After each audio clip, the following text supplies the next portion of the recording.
Welcome, Pewter Report readers, viewers, and listeners to a brand new edition of the Pewter Report podcast, brought to you by our friends over at Greaves Insurance.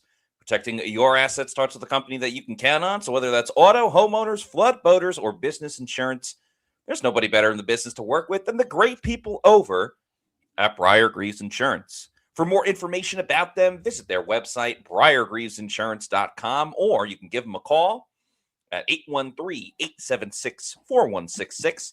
That's 813-876-4166.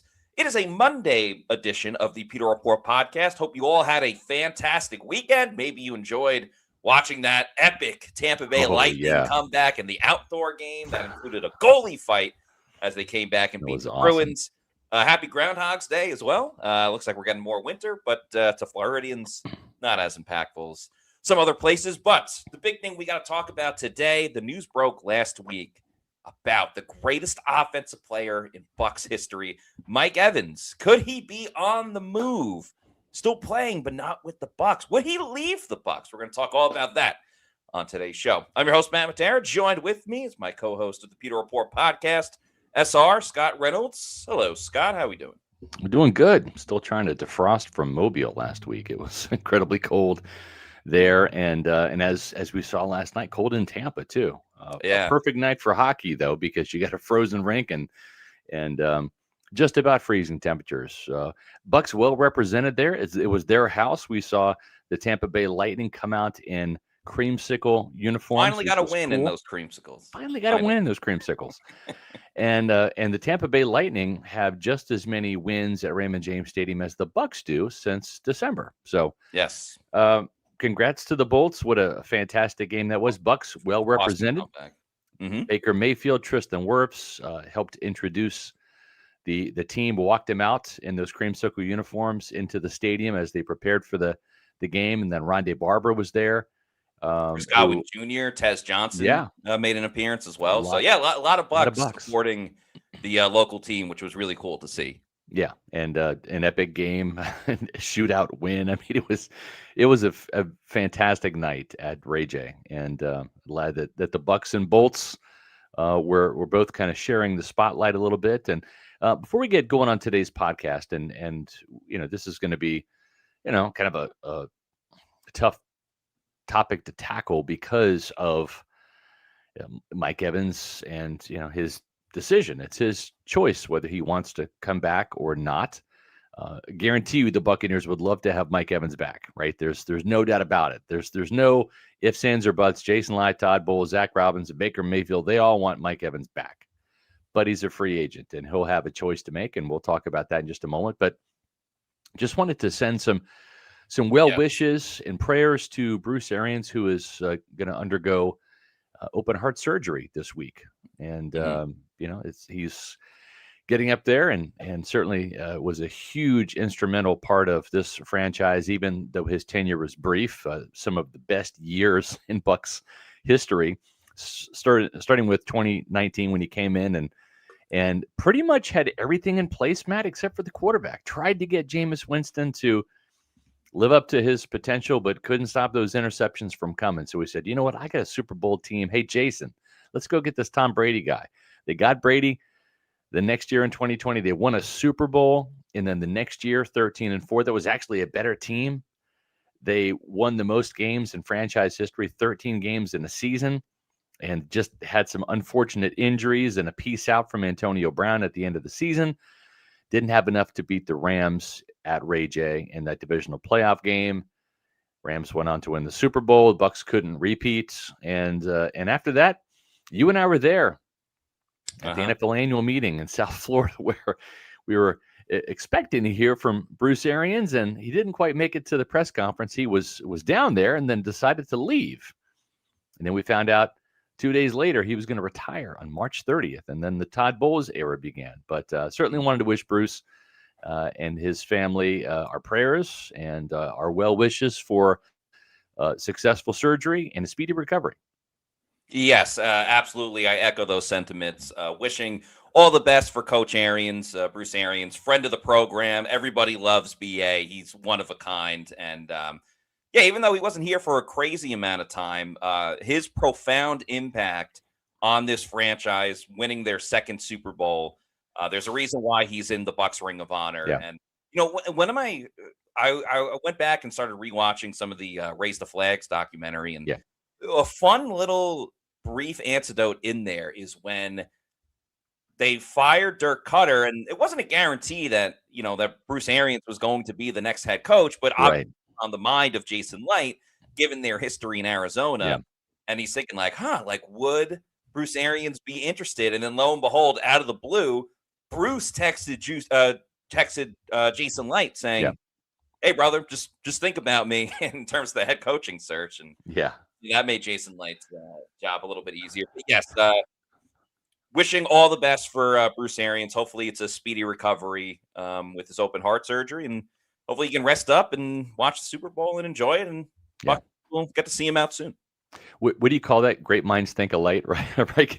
Where Jason's thinking, I wonder if I could get Bruce Arians out of retirement, and Bruce is like, hey, brother, like I'm Yeah, interested in the job, say Hey, less. great minds Yeah, are thinking alike. All right, let's do this, coach. So yeah, some good news, there. Hopefully we'll have some good news to report with Bruce, and hopefully that the surgery fixes any ailments that he has, and he can yeah. continue to live life at Lake Oconee. Got a place up there just literally around the corner from Bruce. So I hope to see him this off season as my wife Ashley and I go up there from time to time. But Matt, we have a kind of a topic that we really don't want to tackle. I know Bucs fans don't really want to even think of Mike Evans leaving Tampa Bay and going and playing for another team, and that's going to be today's topic for sure. We're going to get into that in just a few moments. The good news is, folks, it's Monday, and even during the offseason, we do this thing called roll call at 4:20. So in about 8 minutes, we're going to be doing roll call. Matt has got a topic that is kind of akin to what today's topic is about Mike Evans, but let's just kind of set the stage a little bit. Tony Pauline, who I'm friends with, I've known Tony for 20 years, ran into him at the Senior Bowl when the news broke from his report that, according to a source that he has, that there is a chance that Mike Evans might want out of Tampa, and he said it's probably less than 50-50 that he would return. So, Matt, what would make, if this report is true, what would make Mike Evans possibly want to leave Tampa Bay, where he has had immense success, has a growing legacy, has become a Hall of Famer, probably, I think, a first ballot Hall of Famer when it's all said and done. Yeah. Sorry, Bill Belichick. But what do you make of this? Why would Mike want to leave when Baker Mayfield and Tristan Wirfs, and you get this offensive line, and with Zach Robinson coming in, you think this might be kind of like perhaps Liam Cohen 2.0? I mean, 30 points per game sounds appealing, Matt. I think really it's simple. It comes down to Mike, what he's always wanted in his career, and he got to have that in 2020 with the Bucs, and that's win, in this case, another Super Bowl. He just wants to win, and he's tasted success before, hoisting that Lombardi trophy in 2020. He wants to do it again. And while there can be a lot of optimism with Zach Robinson in the building, hopefully you get that Liam Cohen effect on it once again, because boy, was it great the first time around when Cohen was here, that they want to do with Robinson. But if you look at the team as a whole and kind of the overall state of the NFC, or where Mike Evans wants to go next, is it a guarantee that the Bucs are just going to bounce back and be a playoff contender? They have not made it out of the second round since they won that Super Bowl in 2020. So while they've been in the playoff race and the mix here and there, the idea of another Super Bowl, yeah, it's on the mind of Bucs fans, but it hasn't really been that realistic or tangible. So for Mike, if he can go somewhere else where he's going to have a baller defense, a great quarterback with maybe even a better offense than what's going on, I think that would be the number one reason why Mike would leave. I mean, we've seen how generous he is with his money, whether it's chucking footballs into the crowd after scoring a touchdown and taking that fine, or all the money he and his family have donated throughout the years through the Mike Evans Family Foundation. It's not a money thing. Mike's got plenty of that, and he's the first guy to say, like, yeah, I'll make it back in endorsements or whatever the case may be. I think it's just simply if Mike doesn't view that the Bucs give him the best chance to go out and win, he can still break a lot of those NFL records or move into the top 10 and the top Yeah. 5 with other teams because other than winning another championship, there's not much more else he can do in Tampa. He has all the records. He has the fanfare and the pomp and circumstance and the love of the fans and the community. So really, he just wants to win. Yeah, I mean, Mike Dyer says this is the dumbest topic. Mike will not leave Tampa. I mean, everybody was talking about it. The only reason why we didn't talk about it is because we were in Mobile and we were driving back to Tampa. So this probably would have been a Thursday show, but this is our first opportunity to speak publicly about it. So I think it's very topical. Yeah, and I think part of this too is you have to remember, I mean, just because you don't want Mike to leave Tampa, just because you don't think he could. I mean, John Lynch ended up in a Broncos uniform, right? Yeah. Derek Brooks was unceremoniously cut. So was Warwick Dunn. Warwick Dunn wasn't re-signed the first time around. Warren Sapp wasn't re-signed here in Tampa. Had to finish his career with the Raiders. Tom Brady did not retire as a Patriot after 20 years. That was a little bit mutual, but the Patriots made Brady a free agent. They didn't want him back. Okay. So, and at the same time, I don't think Brady wanted to necessarily play in New England anymore. He saw Bill Belichick unable to get receivers that he could throw the ball to. I mean, he had Gronk and he had some receivers, the Wes Welker and all that. He was down to Julian Edelman, aging Julian Edelman. That was the only receiver he really had to throw to, right? Gronk had retired. The offensive line was shoddy. Brady's last pass in New England was very similar to Jameis Winston's last pass in Tampa. It was a pick six, except it was in the first round playoff loss at home to Tennessee. So just when you think, oh, there's no way he could leave. Oh, he would never do that. Mike Evans saw Tom Brady come to Tampa and build another little mini legacy, being the piece of the puzzle, the missing piece, to get that team, the Buccaneers, into and winning a Super Bowl. Right? He's seen that. He's witnessed that firsthand. So I am of the opinion, I think Mike ultimately might return, but it's going to come down to, does he want to chase a ring? Does he want to chase another championship? Is that the most important thing right now in the twilight of his career, where this is probably his last deal?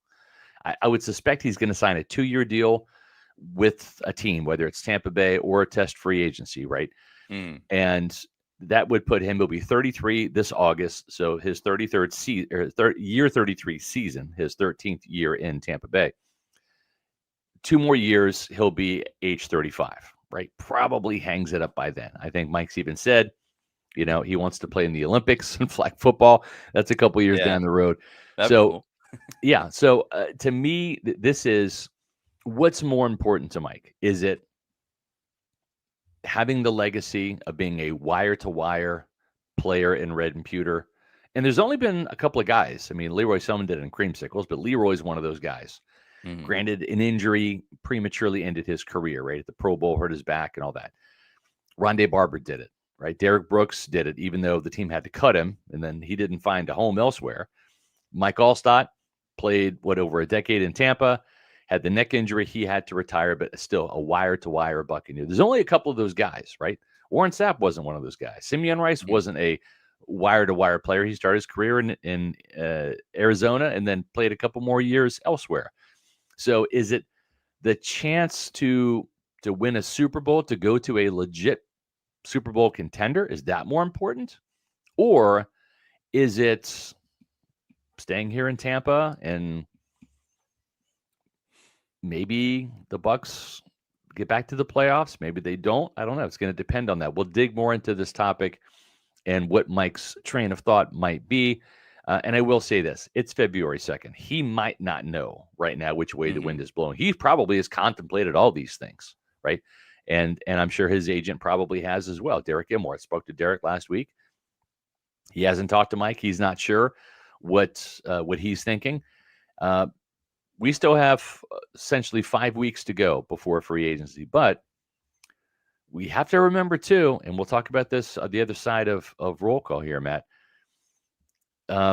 he actually contemplated perhaps leaving the last time he was a free agent. It was not just a slam dunk that he was going to return to Tampa. He actually had a conversation with his wife, Ashley, about it over dinner. They were talking about what would it be like to play for another team, right? I mean, I think when you are an icon, and Tom Brady went through the same thing in New England, it's like you're a Patriot. You're known as a Patriot. That's all you know. And then before your playing days are done, what would it be like to play in a different city for a different town with different teammates, right? There's a little bit of a curiosity, factor there.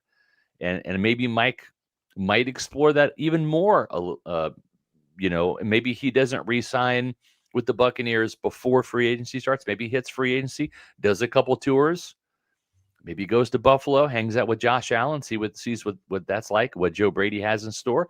Maybe he goes to New England, talks with Mike Vrabel, talks with Drake May. Maybe he does that before making a final decision on either returning to Tampa Bay or closing the door. So it's going to be fascinating to see.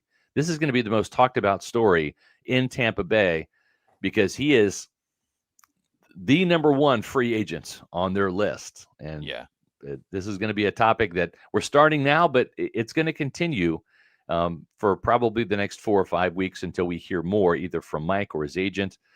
And I can't wait to hear what Todd Bowles and Jason Light have to say about this at the NFL Scouting Combine. That's coming up. But one thing that's coming up before that is a thing that we do for you Pewter people every Monday at 4:20. It's called Roll Call. That's right. We love our fans so much, the Pewter people, Bucs fans. We can't do this show without each and every one of you, and we appreciate each and every one of you. So we love interacting with our fans as much as we can. Some we get to meet in person. We also understand that we have fans all across the globe, which is really cool to see. So we want to see where everybody is watching from. So if you're not used to our roll call, we typically do it every Monday around 4:20. One of us will go on a conversation about the Bucs, your favorite team. And in the meantime, I'm going to be talking about the Bucs this afternoon. You want to put in the chat, in the comments, where you are watching from. We'll put each one up on the screen and then give a couple of personal shout outs as well. And so this conversation I want to talk about right now, it's kind of intertwined with all of the Mike Evans news that came about recently. And it's kind of a trifecta of crap that can happen to Tampa Bay. The whole Mike situation is very delicate. It's not just the star player leaving. There's a lot of emotions behind this. This was Jason Light's first draft pick as a general manager. I still remember when he was like, I was watching tape of Johnny Manziel, and I kept thinking, who's that guy that he's throwing to? Is he the one making the quarterback or the other way around? Clearly, Jason Light was right. It was Mike Evans making Johnny football. But it's a delicate situation because this isn't just a star player leaving. This is akin to Kobe Bryant and the Lakers, Michael Jordan and the Bulls up until he went to the Wizards. This is Tom Brady, as we talked about, with the Patriots, Peyton Manning with the Colts. And in the Brady and the Manning situation, we've seen that you can go to another place in this league and find success and be remembered in both capacities, really. And that's why it's so emotional with Mike, because he's meant so much to this team for so long. He's the greatest offensive player in team history. There's no argument. He has all of these records. Most in points, most in receiving yards, most in touchdowns, most in receptions. Like, it's not even close. So that would be a real, shock to the system if Mike Evans goes somewhere else. The reason why it's a trifecta, unfortunately, is because we also got to remember another beloved Tampa Bay Buccaneer, another player that has spent his entire career just with the Bucs, and at least is willing to say, I'm only going to stay with the Bucs or it's retirement, and that's Lavonte David. Remember, Lavonte David, that last game against Carolina, he made enough tackles to tie Derek Brooks for the most tackles in NFL history. It's almost fitting, or in Bucs history, excuse me. It's almost fitting that him and Derek Brooks will tie that record together unless Lavonte decides to play. And Lavonte said that the Bucs have said they'll welcome him with open arms, and it's only the Bucs or retirement. But what if Lavonte decides to retire? I don't think that's necessarily a shock. But to have that news come out after, let's just say Mike Evans goes to the Chiefs or the Ravens, whoever he ends up going to, That's another huge blow to the fan base, the organization. Two legends walking out the door for different reasons. And then the third part of the trifecta, unfortunately, is the one big change Bucs fans have wanted. And it's not just this offseason, it was last offseason as well. Bucs fans want Todd Bowles out of town. That's very clear and obvious. We did a poll about it on our social media, and it was, I believe, over 90% were ready to move on from Todd Bowles. So you could be looking at a situation, the Bucs could be staring down this train, staring down this bullet of Mike Evans leaves, and not just leaves, but leaves for another team. Lavonte David plays his last game at Tampa Bay last season, and Todd Bowles is staying here. And what if Bowles doesn't figure it out defensively? What if this defensive slide still continues and Zach Robinson, maybe he does a good job, but isn't able to save the offense the way Liam Cohen was able to a couple of seasons ago? I know we call Todd Bowles Turtle Todd, but could he be Torpedo Todd and really sink this team to even worse than what they did a season ago? I hope that doesn't happen. I like Bucs fans to be happy, but we are staring down the reality of Mike Evans goes to another team, plays in another uniform besides red and pewter. Lavonte David no longer playing for the Bucs, and Todd Bowles makes this team even worse after excruciatingly frustrating season a year ago. I don't want it to happen, but I think the reality has to be out there that this could be the new reality for the Bucs if those first dominoes fall, and then you're there with Todd Bowles and the rubble. You know, well said, Matt, and that's a fantastic topic. We hope it doesn't happen, especially the Evans part of that. Yeah, I mean that's well said. I mean, you laid out the nightmare scenario. Happy Monday, everybody. Yeah.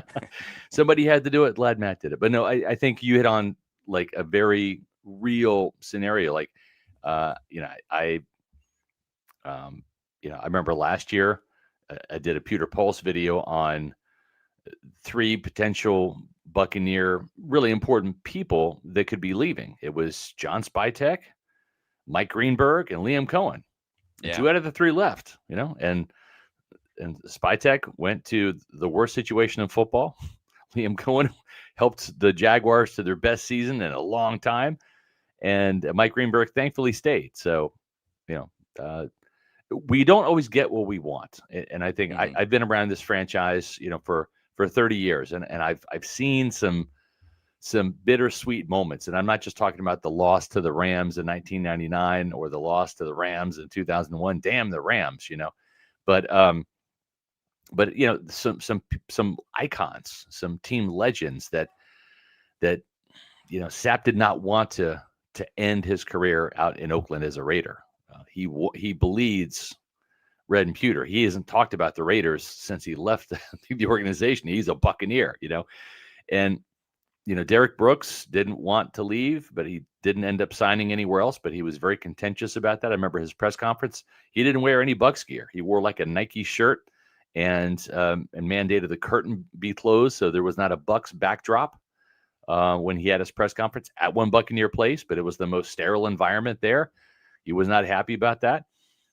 John Lynch, kind of the same thing. I mean, he thought he could still play. Bruce Allen and John Gruden said, not with your neck, man. We don't know if the way you play, if that's going to be conducive to you still playing here. And boy, if you get hurt, our salary cap is even more wrecked. So they let him go, and he goes out to Denver. And would he have 4 more Pro Bowls out there? He's in the Ring of Honor as a Bronco.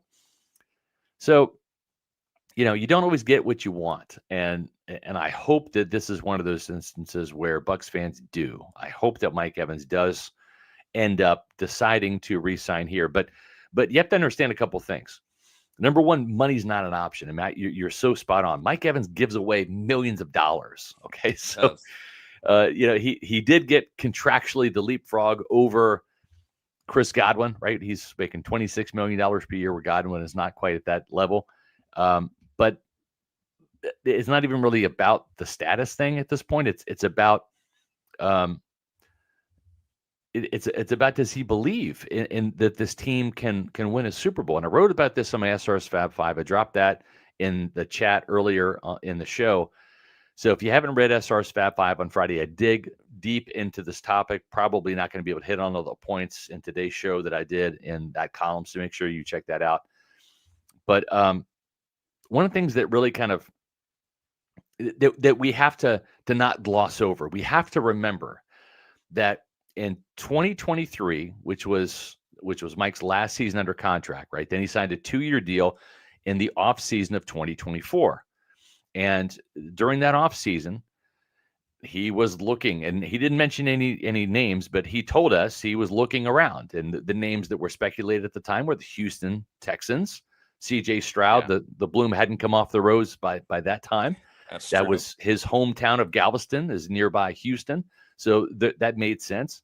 Playing with Patrick Mahomes, right? He'd already played with Tom Brady. Now he's going to play with maybe the next Tom Brady and Patrick Mahomes. That was on the table in 2024 as well. But Matt, what else happened? In 1993, the Bucs went from 8 wins to 9. They won the division again. They had a winning record. The arrow was pointing up. They just walloped the Eagles in a wild card game, and they took the Detroit Lions on the road into the fourth quarter. That game was tied, I believe, that divisional playoff game.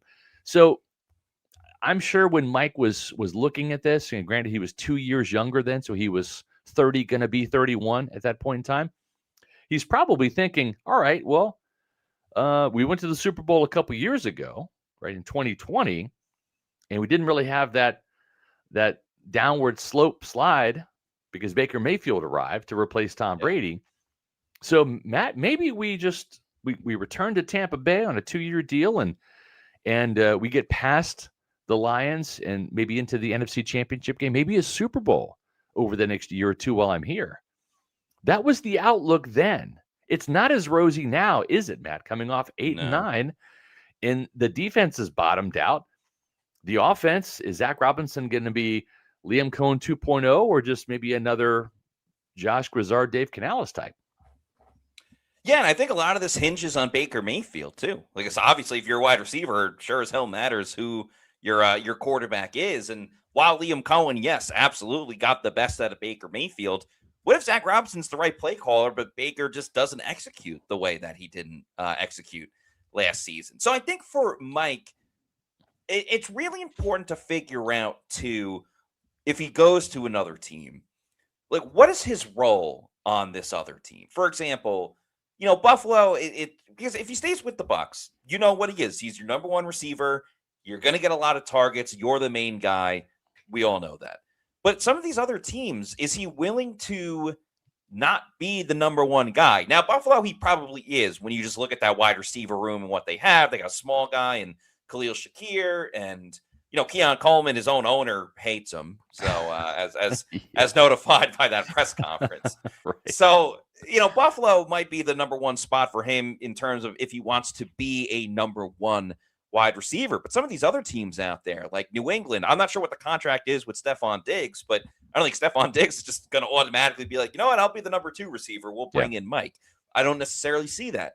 Kansas City, they have a lot of just, I don't know, is this guy a 1? Is he a 2? Like, what's the situation going on over there? Kelsey, you got Rashee Rice, Yeah. But Baltimore, you got Zay Flowers, I think is a really good wide receiver. He's not your standard number 1. But I think that's a big thing that Mike has to consider as well, is if where you are going, if you just want to go and win a ring, fine. You can be the 4th string guy on the Patriots or Seattle, whatever the case may be.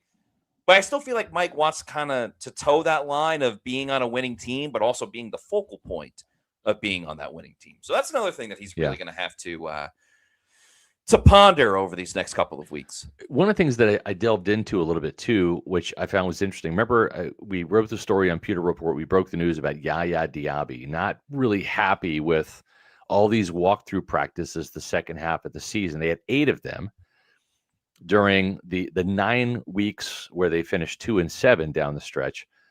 But during the team's 6-2 start, they only had 4 walkthroughs during that time. And of course, there was injuries, and that makes sense. But I remember Mike Evans in that press conference when he came back after the creamsicle game, when he returned, then had 132 yards, 6 catches, 12 targets in that game, and the Bucs lost a heartbreaker in the last minute of that game when they blew a 14-point lead with 10 minutes left. But he was He was kind of upset. Well, I don't want to say that. He wasn't upset. He was actually happy that with the extra time they had leading up to that third Thursday night game, that they had 3 practices that week. Yeah. And so I just wonder, like, if if he has a conversation with Todd Bowles and says, "Hey, listen, we got to practice more. Like, we need to really get after it, and we need to." Like what Yaya said, have more competitive practices. We lost our edge down the stretch because we took a whole week off of the bye week, and then we came back and had like 1 or 2 practices a week. We weren't as prepared. Your defense kept screwing up, kept blowing coverages, day 1 installs, whatever you want to call it. And I think ultimately, Matt, it's going to come down to Mike Evans might be sold with Zach Robinson.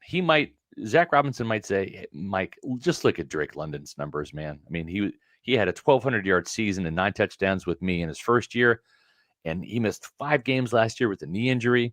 And if not for that, I mean, he finished with 971 yards and 7 touchdowns, but missed 5 games. So, I mean, that's you, Mike. I mean, you're better than he is because you're a Hall of Famer. That's an easy sell. Playing with Baker Mayfield's an easy sell. But this has been a lopsided team the last couple of years, especially in 2024, when Liam Cohen's offense was scoring 30 points per game, and Todd Bowles' defense didn't hold up the bargain in pretty much most of those games. The defense didn't get any better last year. The pass rush was probably worse. They had fewer sacks last year. So my whole thing is, if I'm Mike Evans, is do I believe that Todd Bowles and Jason Light are going to find the right players to help this defense get remarkably better in the next year or 2 to make this a legit playoff caliber Super Bowl contender type team? Or if I want to win more than just having a legacy in Tampa Bay, which is already secured, by the way. I mean, it just is. I mean, Warren Sapp, fans love him. They kind of forget those last couple of years out in Oakland, right? Same with Warwick Dunn. Same with John Lynch. They still refer to those people as original Buccaneers.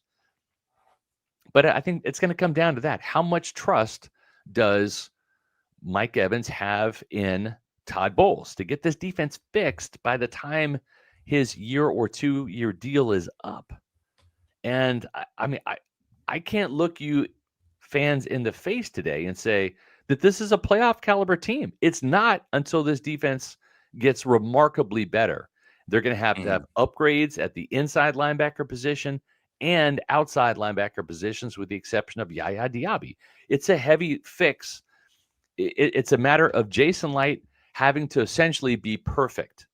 The free agents that he signs have to hit. The draft picks that he signed have to start and hit.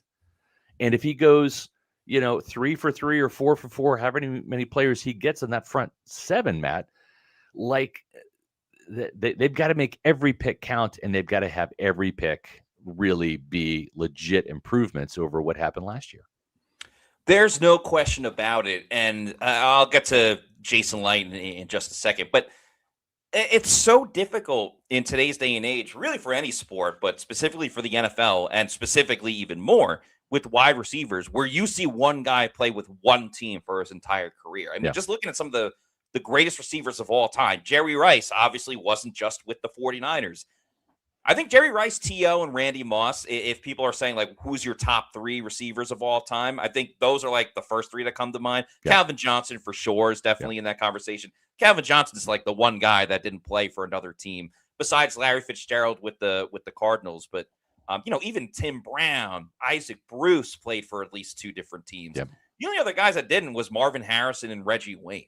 And they were obviously playing with Peyton Manning for a majority of their career. So I would love to see Mike stay in Tampa. But again, when you look at the wide receiver position, which is typically a diva position, and I'm not saying Mike is, and certainly Chris Godwin Jr. isn't, but a diva position, there's a reason why those players don't stay with just one team. I hope that Mike is the exception to the rule. But when it comes to Mike and being convinced to stay in Tampa, I mean, if I'm Mike, I'm talking to Jason Light the whole time being like, hey, what are we doing? Like, what is the plan? Yeah. What is the plan on defense? Who are you going after? Who are we trying to sign? Because maybe just keep it real with me, Jason. Like, are we going to be competitive this year, or are we just going to try to ride Todd Bowles out of town? Because if it's the latter, I think you can understand. I got to make some of my own decisions. But can Mike Evans be convinced by the moves? Yeah, and Matt, you're exactly right. He needs to be dialed into what the plan is. And the problem is you can't execute a trade for a player until free agency starts, right? That's the start of the new league year. Now, you can kind of agree to terms on a trade, right? So if Jason called up John Spytek and said, let's get Max Crosby off your hands, what's it going to take? And they kind of had laid out the framework, right? And of course, between those two, there's a trust factor, right? You don't have to worry about somebody jumping in line with the head of the Buccaneers and saying, oh, well, we'll give 3 first-round picks, for Crosby, whatever. You'd like to think that there would be some keeping of the word in a situation like that. Or let's say they trade for like Nick Herbig for the Steelers, right? You'd want to have those wheels already in motion prior to the start of free agency, to where you can tell Mike, help is on the way. Because you can't sit there and say, well, we're going to explore a trade in mid-March for Max Crosby or Nick Herbig to help us as an edge rusher, and then we're going to draft this player and that player, because you don't know, right? And Mike Evans, he's going to have a new home the first day of free agency. It's either going to be in Tampa, or he's going to be courted so hard by other teams that are going to want him. And remember, the New England Patriots were willing to pay, $26 million a year to Chris Godwin, who was coming off of a broken and dislocated ankle. Okay, Mike's fine right now. Okay, so I mean, if you think Chris Godwin was worth that much on the open market, what is a healthier Mike Evans, who's just a better wide receiver? What is he worth, right? So the timing of this is going to be critical, and they're going to have to try to line some things up before the start of free agency. Jason, I can't sit there and say, yeah, here's on paper what we want to do, but then what happens if Mike goes to re-sign with the Buccaneers and those moves don't happen, and then they head into the draft and they don't get the guys they wanted? Mike's not going to be too happy about it. They'll be stuck here, but it's not going to be the fairy tale ending that he wanted. That's for sure. And I also feel with Mike, you can throw all the stats he had last season, just throw it out the window, because it was only 8 games. So people might be like, oh, you didn't even get 400 receiving yards. It's like, well, he only played in 8 games. But the big thing with the thought and the idea of Mike is how he looked in that Atlanta game coming back with the creamsicle jersey, because that proved, forget what else he did the rest of the season, because there was times Baker missed him, or they just weren't able to get him the football. He was still a red zone target. But that 100-yard game with the crazy deep ball catch that he had, that showed that Mike can still, maybe not every single game, but Mike still very much has that in him. That's not going anywhere going into next season. Because there could be some people, understandably, that are like, well, he was injured a lot. He got injured the year before. We're just never going to get that dominant Mike again. And, maybe to a degree that's true, but he can still very much be a focal point of an offense, be a 100-yard receiving guy in a game, be a red zone threat. That's not going anywhere. You only have to be a yard away from the end zone for Mike Evans to, to be a threat receiving. So I really think that Thursday game, I think the touchdown he had against Carolina late in the season, how he did against Miami, those are all really important for not just the Bucs, but every team's viewpoint of Mike, of like, yes, he still has it despite a pretty injury severe season. Yep.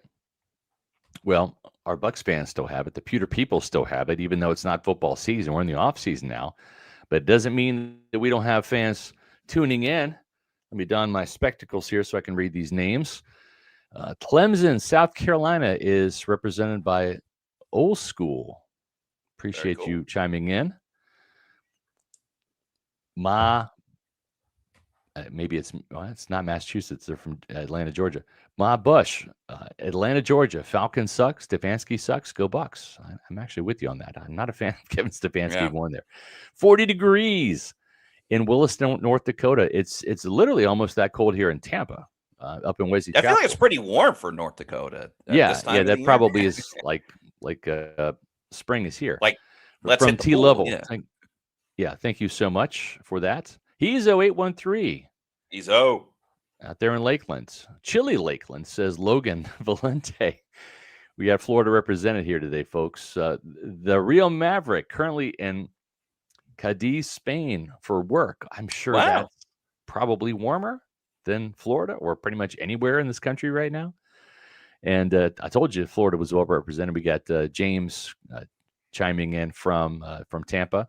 Going back to South Carolina from Low Country Pirate to Charleston. Winooski, Vermont, most expensive, boring state there is. Move to Florida. It's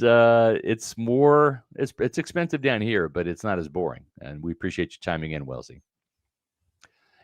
East Tampa, 813 representing. That's Glenn in the house. Greatly appreciate that. Shout out. Still frigid Central Illinois out there with Shaggy. So thank you very much, guys and gals, for tuning in. We have some super chats we're going to get to, but first, just wanted to let you know that it's Monday, and we do Bucs Mailbag on Mondays, and it's presented by our friends over at Immuni Financial. Will your savings last through retirement? Most people plan for 10 years, but retirement can last 30. Healthcare, taxes, market swings, it all adds up. Take our quiz. Check your retirement readiness today. Immuni Financial. That's right. I say this every Monday, but if you haven't done it, make today be the day. Make today the Monday that you take that 2-minute quiz, and it'll help you find out how much you're going to need in savings to last you through retirement. Scan that QR code or visit them on the web at immuni.com/retire. It's a free 2-minute quiz that will help answer some questions that you might have. And it doesn't matter if you're in your 60s and 70s, just about to retire. Maybe you're in your 50s, like myself, planning for retirement one day, or even getting a head start on it with your 30s and 40s.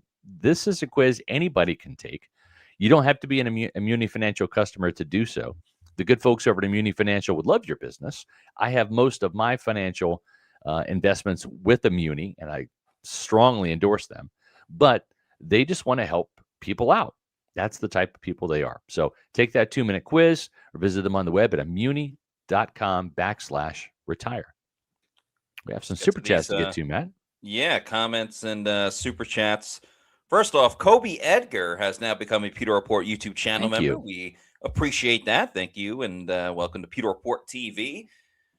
And Hezo813 has now been a Pewter Report YouTube channel member for 17 months. That's so awesome. We appreciate you, Hezo. You're the man who says, I think this is all a negotiation tactic. He will leave, talking about Mike, if not compensated properly. But as long as that happens and Mike plays again in 2026, it will be with the Bucs. It is funny, like we have just completely ruled out him retiring.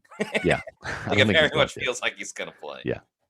You know what? If last year was season 13, maybe. But I think two things. Number one, he doesn't want to go out like that. I mean, those statistics last year, they were a whimper because of those injuries. He played in 8 games. He missed 9, right? So I don't think he wants to go out like that. I think he wants another shot at a 1,000-yard season for sure. Also, too, he's number 13. He's got number 13 on his tattooed on his arm. It's part of his personal logo, the M1K3 logo. It would be sacrilege if he didn't play year 13.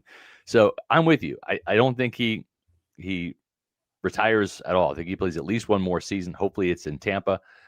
Is it a negotiation tactic? I don't know, because Mike has never really been one to chase the money. As Matt said, he gives it away, a lot of it. He's made well over $100 million now in his career. So I don't know. I think there's something to this. Again, in 2024, he was actually considering it. And he returned to a Buccaneer team that at the time was better positioned for a deeper playoff run. At least we thought. It didn't happen. But now circumstances have changed. The defense is dramatically worse since then. And I'm just not sure if this is going to be a Super Bowl contender. You know what? Mike just may say, I'm just going to ride it out with the Buccaneers. The winning is great. Yeah. I have a Super Bowl ring. I want to help this team. I want to stay in Tampa. That could be his reasoning. right? That could be his For reasoning. sure. But according to that report, and I think that there might be some legs to it. I'm not going to say like walking or running legs, but there might be some standing legs that he wants or that he's considering playing for a legit winner. And I just don't know that the Buccaneers. I mean, what have they done? They've won the shittiest division in football. They're the kings of crap hill in 2022, 2023, 2024, and they finished 8-9. They couldn't even win the worst division in football last year. It went to another 8-9 team, the Carolina Panthers. So, like, winning a division and getting a home playoff game doesn't mean anything if you're not a good team, because the Cowboys spanked your ass in 2022 with Tom Brady, right? The Commanders came in with Jaden Daniels. Todd Bowles' defense could not force a takeaway or a punt the entire game, right? So, yeah. I mean, just because you have a home playoff game, just because you win the division, doesn't mean you're a good team. This has been an 8-win, 9-win, 10-win, 8-win team. Okay, this is not a 11, 12, 13, 14-win football team like you see elsewhere around the league. So I don't know. It's going to be fascinating to find out from Mike ultimately what's more important. Just staying in Tampa, going wire to wire as a Buccaneer, and hoping and trusting that Todd Bowles will have this thing figured out? Or is he just like a little peeved at Bowles over the whole 3rd and 28 thing and the collapse of the defense and how he didn't have any answers to get this team another win down the stretch to get the 9 wins to win the division again? Maybe he's just fed up with Bowles. I don't know, but I can't wait to find out. It does remind me a little bit. I want to say it was like the 2023 season where Mike and his agent, so pretty much his agent, gave a deadline of like, we will give you up until, I think it was like the Thursday before the start of the season. Yeah. We'll give you up until then to come up with an extension. And Derek Gilmore kind of, I think either went on social media or was just like, it's so difficult to have a conversation with these people, like talking about Bucs ownership and the front office and everything. And then, the extension didn't happen, but he re-signed with the Bucs anyway. Yeah. So I think that's important to keep in mind. Well, and also too, Jason Light admitted he was sweating. Like he had to come home and like answer to his kids who love Mike dearly. Like, have you re-signed Mike yet, Dad? And I mean, he legitimately was concerned that he wasn't going to be able to do that. I think the conditions now have worsened since then. This is going to be a harder sell to bring Mike back than it was. Definitely. Oh yeah, no doubt about it.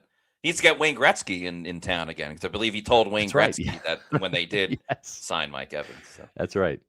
Logan Valente, thank you for being a YouTube channel member for 16 months. That is so awesome. Says, it will crush me if Mike leaves. I hear you. It's going to crush a lot of Bucs fans if he ends up going. Yeah, hope it doesn't happen, but we'll see. T. Lovell's been a member for 15 months now. We appreciate it. Says, will Mike be a top 10 wide receiver next year? It's a great question.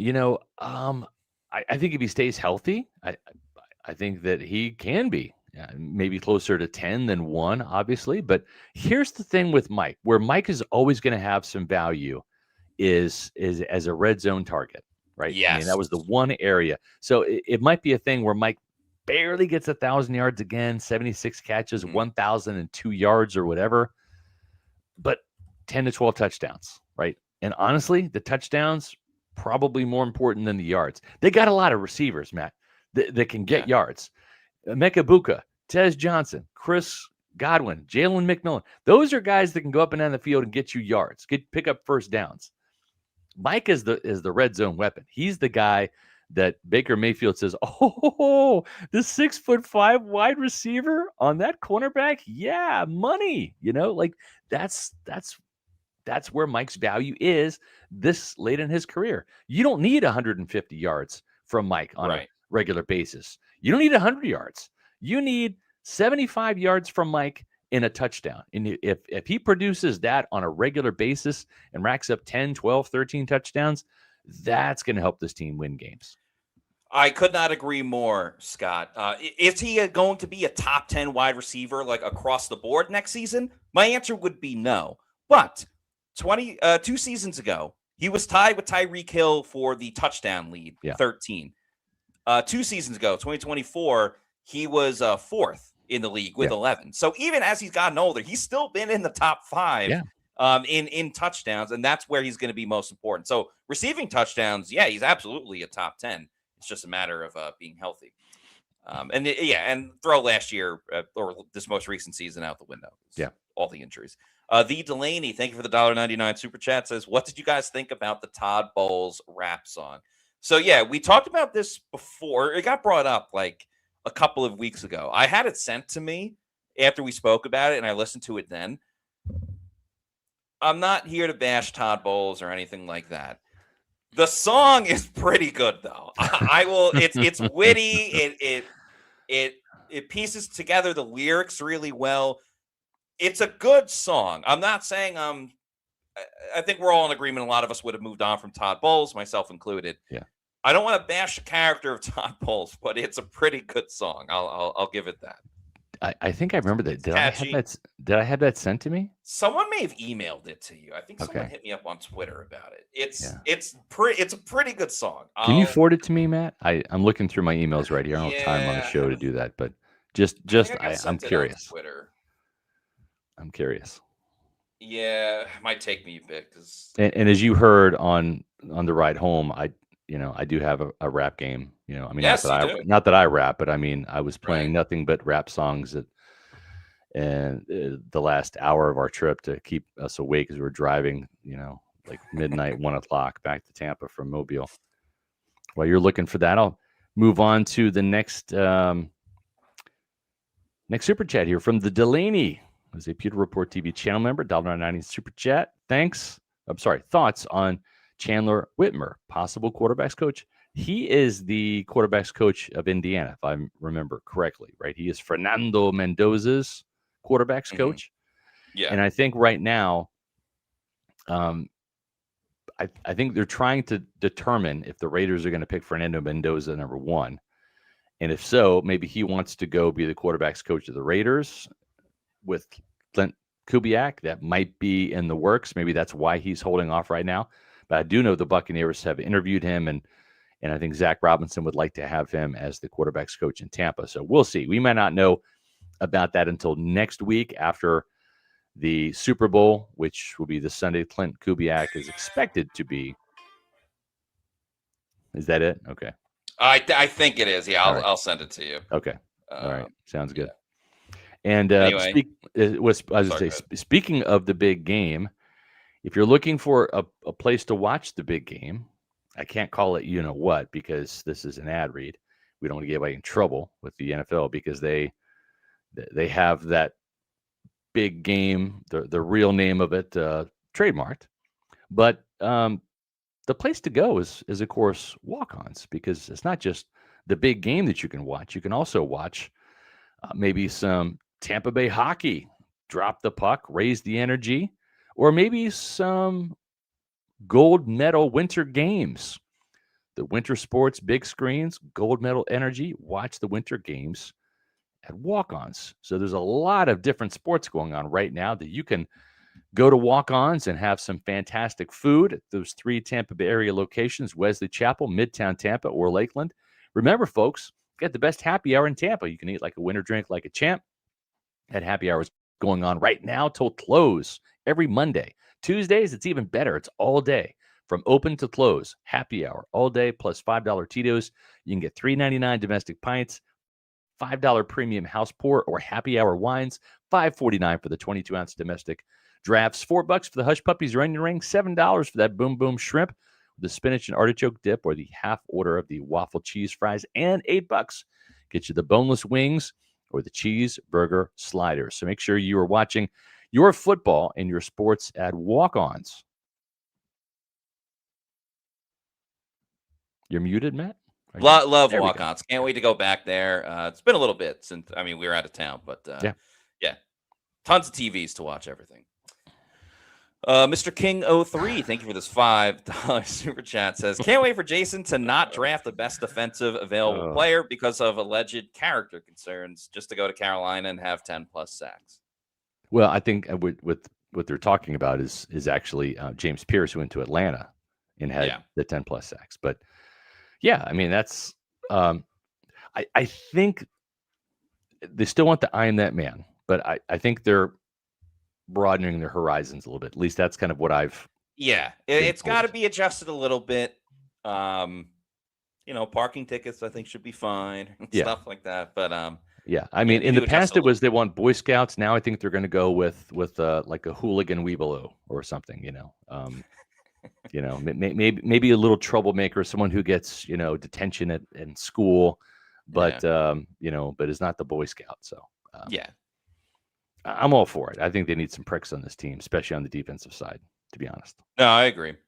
Meets McGee, thank you for the $2 super chat. It says, from an old ass fan, time to bury Bucco Bruce. Don't say that to the Tampa Bay Lightning. I know. The Bucs, they gotta win in the creamsicle jersey though, because like last year I think was the perfect example that maybe the creamsicles are a problem. You blow that huge fourth quarter lead. Yeah. I love the jerseys, but they gotta win in them. They have to win in them. Yeah, they do. Are awful. It's kind of crazy. They were actually undefeated in the jersey and uniform that had never won and never seen a victory before, the 1976 throwback. So I think we're going to see those return for sure. I'd almost rather see those in the creamsicle at this point. I agree. You can still sell the creamsicle and Bucco Bruce hats and everything like that. Kings are awful. Thanks for the $5 super chat. Says, so looks like there's no creamsicle home curse. The Bucs just have a terrible head coach because a Tampa team wore creamsicle jerseys at Ray J and won. Yes, I agree with you. Kings of awful. That's a great take. Yeah, I mean, I'm not going to say Todd Bowles is terrible, but he certainly is not doing enough to win enough games. I'll say that. I'll go that far. But yeah, it was cool to see the Lightning do that walk up to the stadium yesterday. Yeah. In the creamsicles. And then get an epic win last night. That was such a fun game. I mean, Matt, awesome. The goalie fight was. Oh my God! You never see that, especially on an outdoor game. Yeah. I mean, had enough. It's like the NHL Stanley Cup championships. Like those games in terms of Tampa Bay Lightning lore were amazing, right? The back-to-back, championships. To me, as kind of an entry level novice Lightning fan, I'm not like an OG. I kind of came on the scene like when they started winning, a little bit. Victor Hedman has always been my favorite, but like that game last night was like right there, right below the Stanley Cup. No, for sure, like one of the best Lightning games I've ever seen in my life. And that's what sports are all about. It's like crazy moments like that game, and like I hope there are people that. Maybe weren't huge hockey fans, but then they watch this game. Oh, it's outdoors. Let's see what's going on. And maybe they gained a ton of fans because of it. Even like the overall look of it, like with the treasure map. Oh, that was so cool. Like that was, I thought job well done by the NHL. The big skull and the flames and the cannons and stuff. It was awesome. And a great game. It was, maybe they'll get another one now. You know what else is awesome? Our Pewter Report TV channel members, and we have had a surge since the last couple of weeks of the season, a surge in channel members, and we greatly appreciate you because y'all help pay for everything in Mobile at our Senior Bowl trip. I just booked our trip to Indianapolis for the NFL Scouting Combine today, so we're sending our crew to Indy for a whole week. Going to talk to Todd Bowles, Jason Light, and all of the Bucs draft prospects that they're going to be interviewing. We're going to interview them too. And this is where you guys step up and really make an investment in your own Buccaneer fandom. And here's why. Because with your contribution, whether it's $3.99 a month or $6.99 a month or $9.99 or $24.99 a month, whatever Pewter Report TV channel member level you decide to support us with, that money goes towards our travel budget. And we greatly appreciate all the support. It allows us to stay in some nice places and actually, Uber when we need to. And instead of having to rent a car and drive to Indy, we can fly to Indy. So it's phenomenal. And the thing we do is when we go on location to places like the Senior Bowl and the NFL annual meeting and the Combine is we do all of the reporting that you want us to. And we give it all this information right back to you in the form of our podcasts and our Pewter Pulse videos and our written stories on PewterReport.com. So we greatly appreciate the support. If you are so inclined, find the membership level that suits you. You can see all of the different perks that you get. Just hit the join button on Pewter Report TV, our YouTube channel, and you'll become a Pewter Report TV channel member. We greatly appreciate it. I think we should give a shout out to our platinum members, right? Let's do it. Thank you very much to all of our Pewter Platinum members. We appreciate you. Kevin Thomas, Brandon Riley, Rachel Gordon, Dave Anderson, Ash Fishpool, Sam, Alec Bickler, Nick Dubuque, Dominic Tarantino, HK Bucks, Brian Shucker, RP89, Mario Thomas, William Spencer, Black Gold 1999, Stephen Zool, Fear the Crew, Robert Mackin, Giles Dowden, Christopher Snuffer, King James 813, Frunzi, Kevin Morrison, Connor Four Reels, Joel L. Rican, Henry Gigante, Hizo 813, Scott Federico, Leighton Carter, Noah Parr, Bill Devers, John Dale Morris, Zap Baranikin, The Guy is Gifted, Rayon Pinkney, Todd Pittner, The Real Maverick, Tyler Lovell, RJ Beasley, YDTS, and Seth 0304. We appreciate it. That's very cool. So I'm getting a couple questions. My rap game. I didn't play Wu-Tang.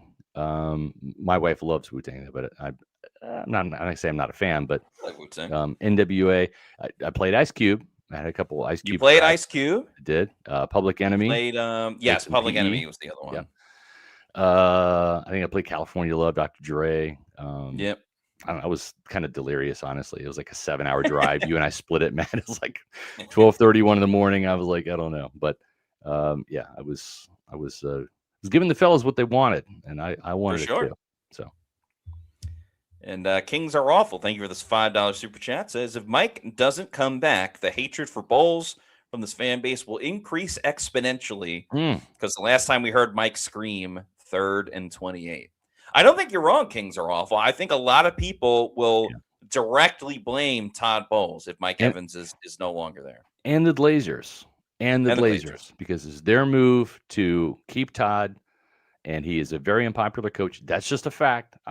This is not an opinion. That's a fact. Okay, you can do any poll you want. You can do it with the Tampa Bay Times, Pewter Report, any other website, whatever. And I put the polls out there, and let's see what happens. Todd Bowles is not a popular guy. He's going to enter 2026 on the hot seat. That's just a fact. I love Todd the person. I think he's a great guy. Yeah. I want him to be more successful than he is, especially on defense, because I love defense. But it just hasn't happened the last couple of years. And and you can sit there and say, well, Jason Light needs to draft better players for him. I agree, but Todd Bowles has his fingerprints on every Buccaneer player that has been here on defense, from Joe Tryon Schwinka to Logan Hall to Chris Braswell. Jason's not going to draft a guy that Todd does not give the seal of approval for as well. So that's the verdict right there. And if you want to have the verdict in your legal proceedings come out on the right side, well, you got to call the folks over at Jorgensen Law. Welcome to Jorgensen Law, PA, where our family's legacy drives us to fight for your rights. Specializing in personal injury, workers' compensation, and Social Security, we're committed to winning for you. No fees unless we succeed. Trust in our family to help yours. Let's achieve justice together. It's not just workers' comp or Social Security or personal injury.